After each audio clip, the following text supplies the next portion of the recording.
Mateo Music says, how have advancements in synthesizers or sampling over the past 45 years or so affected film and television scoring as both a genre and a field? So I think to answer that, there's a good thing, there's a bad thing, and there's a kind of consolidation between the good and the bad. The great thing about the advancements of synths and samplers is that the sky is the limit in terms of the potential sound design. Things are happening now which just couldn't have ever happened in the past. You listen to the soundtrack to Chernobyl or Joker or Gravity or Sicario or Inception or all kinds of things. They explore these sonic possibilities which simply weren't available to us 50 years ago. I've recently finished watching Chernobyl, and the soundtrack so wonderfully captures this sonic experience, this extraordinary feeling, which is a kind of gut feeling that simply couldn't exist if it were only an orchestra or a piano or a band or something. It had to be done with this kind of sound design and this kind of sonic manipulation,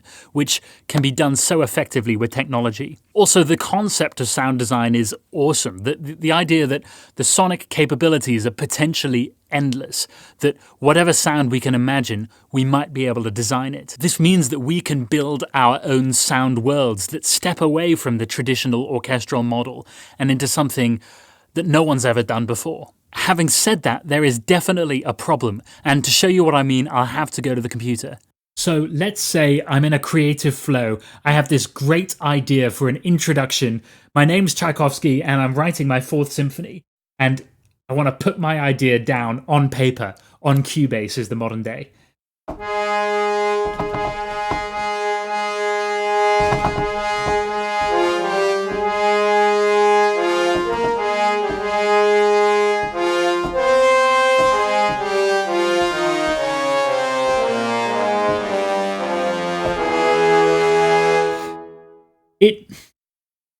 Now this is a good trombone sample. It really is. This is a good solo trombone sample that I'm using.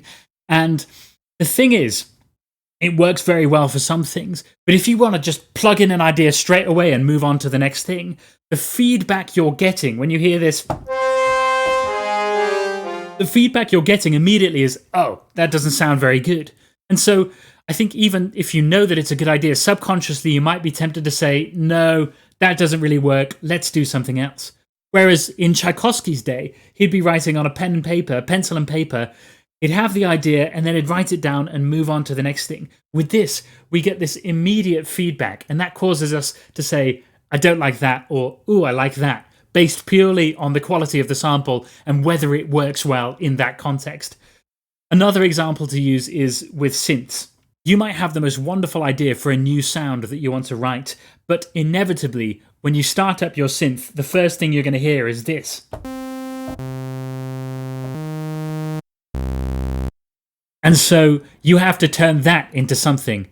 You might have many years of experience with the synth, and then you'll be able to do it very quickly, but nevertheless, when you just have an idea and you want to get it down, it can get in the way of the creative flow. That initial feedback of what you hear, or can put you off unless you're really steadfast and sure and in control of your ideas. There's a risk that that initial sound can dampen your creativity and make you forget what you initially wanted to do. On the other hand, there are some things that samples are very good at doing. One of those things is very short, sharp notes, like string spiccatos or staccatos, this kind of thing. That kind of thing. So ostinatos can work very well with samples. So can some kinds of percussion.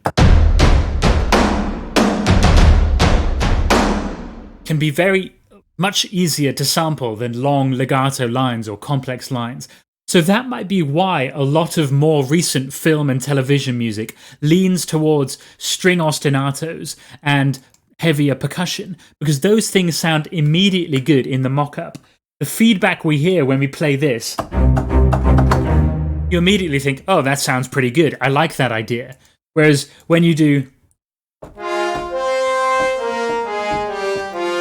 you think, That doesn't sound very good, does it? And so you're more likely to not write something like that. This might be why there are far fewer long legato melodies than there were in the days of John Williams or Jerry Goldsmith. I have to say, it is possible to make mock-ups sound extremely realistic. It just takes a lot of time. You have to mess with velocities, mess with modulation, mess with the articulations and key switches and all kinds of things.